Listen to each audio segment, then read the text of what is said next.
नमस्कार साथियों, पिछले क्लास में हमने बात की थी लास्ट पाचन प्रक्रिया की और पाचन प्रक्रिया के प्रकार भौतिक पाचन व रासायनिक पाचन के साथ साथ पाचक एंजाइमों की बात हम कर चुके थे। 4 प्रकार के पाचक एंजाइम थे: कार्बोहाइड्रेट पाचक एंजाइम, प्रोटीन पाचक एंजाइम, वसा पाचक एंजाइम और न्यूक्लिक एसिड पाचक एंजाइम। आज हम बात करेंगे पाचन की प्रक्रिया की मुख से प्रारंभ होकर गुदा द्वार तक भोजन के साथ क्या क्या प्रक्रियाएं, रासायनिक व भौतिक प्रक्रियाएं होती हैं, उनकी बात हम करेंगे। अर्थात हमने जो संरचना वाले कालांश में पढ़ा था उसका कहाँ कहाँ क्या क्या इम्प्लीमेंट होगा, उसी की बात हम इस कालांश में करेंगे। तो आइए शुरुआत करते हैं। देखिए, रासायनिक पाचन की संपूर्ण क्रियाविधि में प्रारंभ जो होता है, प्रथम भाग वो प्रारंभ होगा मुख से। पाचन की प्रक्रिया का प्रारंभ होता है मुख से और मुख में जब हम भोजन को लेते हैं, मुख में जैसे ही भोजन को रखेंगे तो भोजन को चबाया जाता है और चबाने की इस प्रक्रिया के अंदर पहले प्रकार का पाचन हो जाता है भौतिक पाचन। ये बात हम कर चुके पाचन की उस परिचय के बाद के साथ। भौतिक पाचन होता है। दूसरा जो पाचन है वो यहाँ पर होता है रासायनिक पाचन के रूप में, और रासायनिक पाचन के लिए यहाँ पर लार ग्रंथियों का जो स्राव है वो पाया जाता है, जिसे कहा जाता है लार। इसे कई जगह लार रस भी कहेंगे। अब लार ग्रंथियों से संबंधित थोड़ी सी बात मैं रिकॉल करता हूँ। वैसे हम लार ग्रंथियों में डिटेल में पढ़ चुके हैं। एक लार ग्रंथि होती है यहाँ कान के नीचे, जिसे कहते हैं अधोकर्ण ग्रंथि। एक होती है दोनों जबड़ों के जॉइंट पर, यानी यहाँ पर इस जगह होगी, दोनों जबड़े जहाँ मिलेंगे उस जगह, उसे कहते हैं अधोहनु ग्रंथि। और एक ग्रंथि पाई जाती है यहाँ जिह्वा के नीचे, अधोजिह्वा ग्रंथि। इन तीनों का उत्पाद मुख गुहा में डाला जाएगा, जिसे कहते हैं लार। और लार के संगठन की बात की थी, लार में 98% जल होता है। साथ में इस लार के अंदर एक कार्बोहाइड्रेट पाचक एंजाइम होता है, जिसे कहा जाता है टाइलिन, या इसे कहते हैं एमिलेज एंजाइम। आपको कुछ स्थानों पर ये अल्फा एमिलेज भी मिल सकता है। ये अल्फा एमिलेज एंजाइम क्रिया कैसे करता है? देखिए, मुख के अंदर भोजन का जो भाग है कार्बोहाइड्रेट, इस कार्बोहाइड्रेट के साथ क्रिया करता है ये एंजाइम टाइलिन, और ये टाइलिन एंजाइम इसे डाइसैकेराइड या ओलिगोसैकेराइड में बदल देता है। यहाँ पर यदि हम सोचें कि कौन सा होता है तो एक एक का उदाहरण ले सकते हैं। डाइसैकेराइड का उदाहरण हो सकता है यहाँ पर माल्टोस। स्टार्च यानी कि रोटी का जो आधारी पदार्थ है, रोटी चावल का, वो होता है स्टार्च। स्टार्च के पाचन से बनता है डाइसैकेराइड माल्टोस, और ओलिगोसैकेराइड के रूप में यहाँ बनता है अल्फा डेक्स्ट्रीन। ये 2 प्रकार के उत्पाद यहाँ बन सकते हैं। लेकिन यहाँ एक चीज़ ध्यान रखें, ये प्रक्रिया बहुत थोड़ी मात्रा में होती है, अर्थात कार्बोहाइड्रेट का यहाँ आंशिक पाचन होता है, लेकिन पाचन की प्रक्रिया प्रारंभ हो जाती है। ये प्रक्रिया होती है मुख में। इसके पश्चात भोजन को निगल लिया जाता है और भोजन यहाँ पर आमाशय में आ जाता है। आमाशय में आने के लिए भोजन को इस कार्डियक कपाट को पार करना पड़ता है। भोजन यहाँ आ जाएगा, और भोजन यहाँ आएगा तो देखिए ये स्थान होगा मनुष्य की आहार नाल का सबसे विकसित चौड़ा व थैलेनुमा भाग, आमाशय स्टोमच। अब इसमें क्या क्या प्रक्रियाएं होती हैं? देखिए, भोजन आएगा उससे पहले की स्थिति देखिए, आमाशय क्या था? शिथिल था, एकदम जैसे गुब्बारे में हवा नहीं भरते हैं तो शिथिल है, वो शिथिल अवस्था में था। जैसे जैसे उसमें भोजन आएगा और वो भोजन से भरेगा तो गुब्बारे की तरह वो फूलना शुरू हो जाएगा, और फूलने से उसकी आंतरिक जो दीवार है, इस दीवार पर दबाव लगेगा यहाँ पर, और इस दबाव के कारण से आमाशय की इस झिल्ली पर आंतरिक तनाव उत्पन्न होगा, और इस तनाव के कारण से आमाशय की जो भित्ति है, उस भित्ति के श्लेष्मा स्तर की अंतःस्रावी कोशिकाओं से एक विशेष प्रकार का हार्मोन स्रावित होता है और उस हार्मोन का नाम है गैस्ट्रीन हार्मोन। यहाँ इसे याद रखना। देखिए मैंने क्या कहा था आपको पिछले अध्याय में कि हार्मोन और एंजाइम दो प्रकार के जैव उत्प्रेरक इस पाचन की प्रक्रिया को रेगुलेट करते हैं और उसमें कंट्रोल करने का कार्य हार्मोन्स का है और उस प्रक्रिया को करने का कार्य एंजाइम का। देखिए यहाँ पाचन करवाया है टाइलिन ने, एंजाइम है, और यहाँ हार्मोन स्रावित हुआ है। अब ये हार्मोन क्या करेगा, देखिए इस हार्मोन के प्रभाव से अम्लीय जठर रस का निर्माण होता है। ये गैस्ट्रीन जो है ये स्रावित करने के लिए प्रेरित करता है अम्लीय जठर रस को, यानी ये आमाशय की भित्ति के अंदर स्थित जठरीय ग्रंथियों को अम्लीय जठर रस स्रावित करने के लिए प्रेरित करता है, जिसकी बात हम संरचना में कर चुके हैं। जठर ग्रंथियों में दो प्रकार की कोशिकाएं होती हैं, HCl अम्ल का स्रावित करने वाली ऑक्जेंटिक कोशिकाएं और पेप्सिन एंजाइम का स्राव करने वाली पेप्टिक कोशिकाएं। और वैसे भी ये शब्द हमें दोनों की जानकारी दे रहा है। देखिए इसमें दो शब्द हैं, एक है अम्लीय और एक है जठर रस। तो अम्ल के स्राव के लिए यहाँ कोशिकाएं पाई जाती हैं ऑक्जेंटिक और जठर रस के स्राव के लिए यहाँ कोशिकाएं पाई जाती हैं पेप्टिक।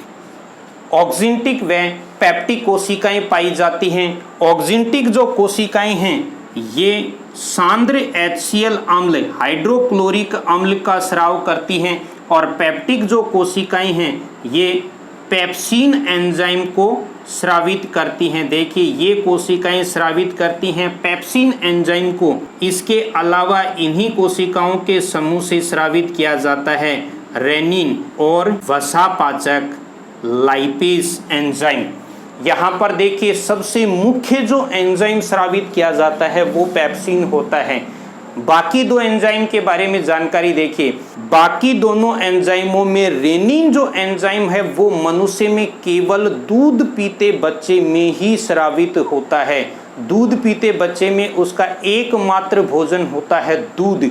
उस दूध को आमाशय के अंदर लंबे समय तक रोकने के लिए उसे स्कंदित करना होता है और स्कंदन की इस प्रक्रिया के लिए रेनिन जो है वो दूध की कैसीन प्रोटीन को पैरा कैसीन में बदलता है और वो पैरा कैसीन कैल्शियम आयनों के साथ क्रिया करके कैल्शियम पैरा कैसीनेट बनाती है, जो दूध अत्यधिक स्कंदित हो जाता है और फिर दूध का पाचन होता है आमाशय में। लाइपेज जो एंजाइम है वो बहुत ही दुर्बल एंजाइम होता है वसा के पाचन के लिए आमाशय में और इसी कारण से इसे कहा जाता है जठरीय लाइपेज। और जठरीय लाइपेज मनुष्य के भोजन में उपस्थित केवल और केवल एक ही वसा को पचाने का कार्य करता है। मक्खन में पाई जाने वाली ट्राइब्यूटेराइन वसा को यह पचाता है। यहाँ मुख्य जो एंजाइम है वो होता है पेप्सिन। अब इनकी प्रक्रियाओं को देखते हैं हम, देखिए कैसे होती हैं। सबसे पहले उस आमाशय वाली प्रक्रिया की बात यहाँ हम करते हैं, तो कैसे कैसे होगी प्रक्रिया देखिए। आमाशय के चरण यहाँ हम पाचन की बात कर रहे हैं। आमाशय में सबसे पहले गैस्ट्रीन हार्मोन से अम्लीय जठर रस स्रावित हुआ, तो मैं इनको एक एरो फॉर्म में लिखता हूँ। गैस्ट्रीन हार्मोन से स्रावित हुआ है HCl, इसके प्रभाव से HCl स्रावित हुआ है। HCl अम्ल क्या करता है, देखिए पेप्सिन जो एंजाइम है ये स्रावित होता है पेप्सिनोजन के रूप में, यानी पेप्सिन एंजाइम अपनी निष्क्रिय स्वरूप पेप्सिनोजन के रूप में स्रावित होता है और ये जो HCl अम्ल है ये इस पेप्सिनोजन के संपर्क में आकर इसे इसके सक्रिय स्वरूप पेप्सिन में बदल देता है। तो देखिए प्रक्रिया क्या होगी, आमाशय में भोजन भरेगा तो गैस्ट्रिक हार्मोन स्रावित होगा, उसके प्रभाव से HCl अम्ल स्रावित होगा, उसी के प्रभाव से पेप्सिनोजन स्रावित होगा। पेप्सिनोजन निष्क्रिय स्वरूप है पेप्सिन का, ये निष्क्रिय स्वरूप HCl के संपर्क में आएगा और पेप्सिन में बदलेगा, यानी कि ये है इस एंजाइम का एक्टिव फॉर्म और पेप्सिनोजन है इनएक्टिव स्वरूप है और इस इनएक्टिव को एक्टिव करने का कार्य करता है HCl। अब प्रक्रिया कैसे होगी देखिए, भोजन में आए प्रोटीन के साथ क्रिया होती है पेप्सिन की, और इससे प्रोटीन जो है, जिसके बारे में हम प्रोटीन की बात इससे पिछले अध्याय में की, वहाँ आया था कि प्रोटीन जो है वो पेप्टाइड बंधों का एक पॉलीपेप्टाइड है, बड़ी संरचना है। प्रोटीन पॉलीपेप्टाइड होता है, पेप्सिन से क्रिया करेगा और यहाँ प्रोटीन जो है ये बदल जाएगा डाई पेप्टाइड में या छोटे पेप्टाइडों में बदल जाता है। तो ये प्रोटीन का पाचन हो गया।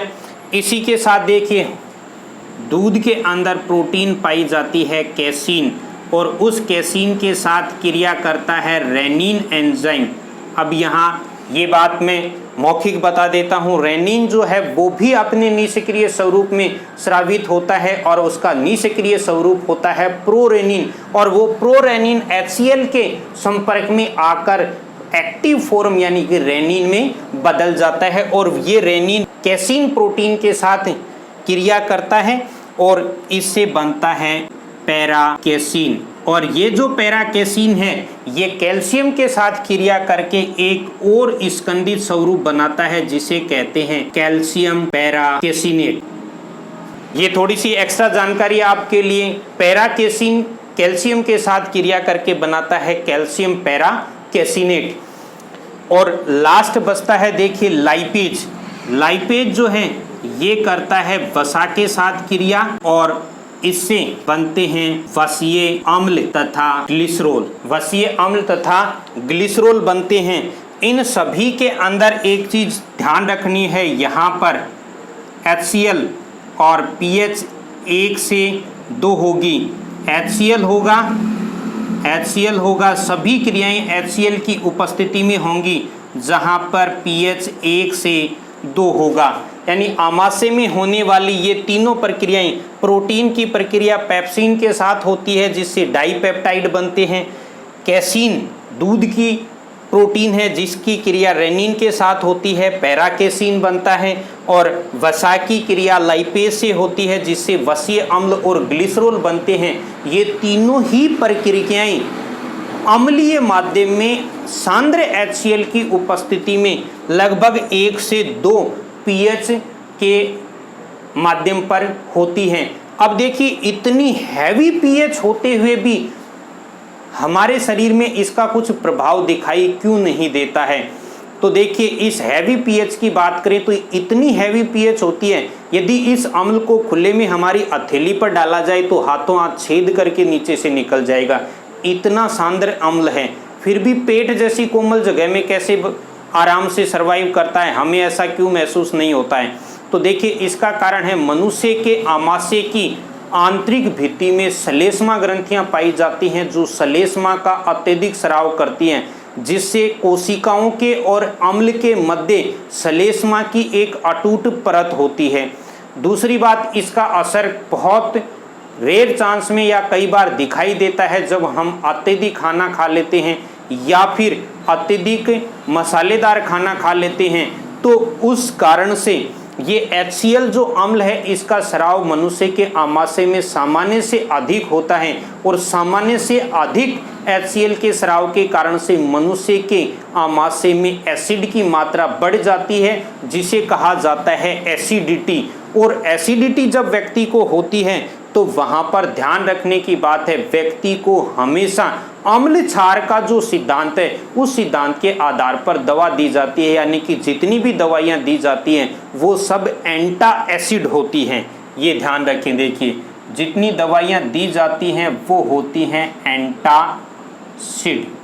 एंटासिड दवाइयाँ होती हैं यानी कि एसिड के विपरीत कार्य करने वाली, और एंटा एसिड जितनी भी होंगी वो सभी होती हैं वीक बेस यानी कि दुर्बल क्षार। और दुर्बल क्षार के रूप में दवा के रूप में अलग अलग चीज़ें दी जाती हैं, जैसे घरेलू यूज के रूप में या घरेलू नुस्खे के रूप में मीठा सोडा जो होता है, खाने का सोडा जिसे बेकिंग पाउडर कहते हैं, उसे पानी में घोलकर दिया जाता है। इसके अलावा इनो यूज की जाती है, ये विशेष ध्यान रखें, इनो यूज की जाती है। और इनो जो होती है वो मैग्नीशियम का हाइड्रोक्साइड होती है, मैग्नीशियम का हाइड्रोक्साइड होती है MgOH ये होती है, और MgOH2 होती है। तो इसी कारण से इनो को कहा जाता है मिल्क ऑफ मैग्नीशिया। इनो होती है मिल्क ऑफ मैग्नीशिया। तो देखिए इस पूरी प्रक्रिया को, मनुष्य में एसिडिटी होती है बहुत ज़्यादा खाने से या मसालेदार खाने से, उसके कारण से आमाशय के अंदर ये जो तनाव का उद्दीपन है ये अधिक होता है, और अधिक होने के कारण से HCl अधिक स्रावित होता है, जिससे मनुष्य के पेट में एसिड की मात्रा बढ़ जाती है। इस अवस्था को कहते हैं एसिडिटी। इसके उपचार के लिए एसिड का विपरीत एंटा एसिड दिया जाता है दवा के रूप में, और एंटा एसिड वास्तव में होता है वीक बेस, यानी कि दुर्बल क्षार, और दुर्बल क्षार के रूप में घरेलू नुस्खे स्वरूप तो दिया जाता है बेकिंग पाउडर, मीठा सोडा या खाने का सोडा, तीनों नाम एक ही हैं, और दवा के रूप में दी जाती है इनो, जो होती है वास्तव में मैग्नीशियम का हाइड्रोक्साइड, और इसे कहा जाता है मिल्क ऑफ मैग्नीशिया, जिससे कि एसिडिटी का उपचार किया जाता है। ये संपूर्ण जानकारी थी आमाशय तक की पाचन प्रक्रिया की। नेक्स्ट कालांश में हम बात करेंगे छोटी आंत के अंदर होने वाली पाचन प्रक्रियाओं की, तथा अवशोषण, स्वांगीकरण तथा बहिक्षेपण क्रियाओं की। वो हमारा अंतिम कालांश होगा इस पाचन प्रक्रियाओं का। जिन साथियों को जानकारी अच्छी लगे वीडियो को शेयर करें, तथा जो साथी नए हैं वो चैनल को सब्सक्राइब करें तथा बेल आइकन का बटन प्रेस करें, जिससे इस प्रकार की नॉलेजफुल जानकारी आप तक सबसे पहले पहुंचेगी। यदि किसी साथी का मैटर से संबंधित कोई भी क्वेश्चन हो तो वो कमेंट्स के माध्यम से पूछे, हम उसको हाथों हाथ रिप्लाई करेंगे। Thank you.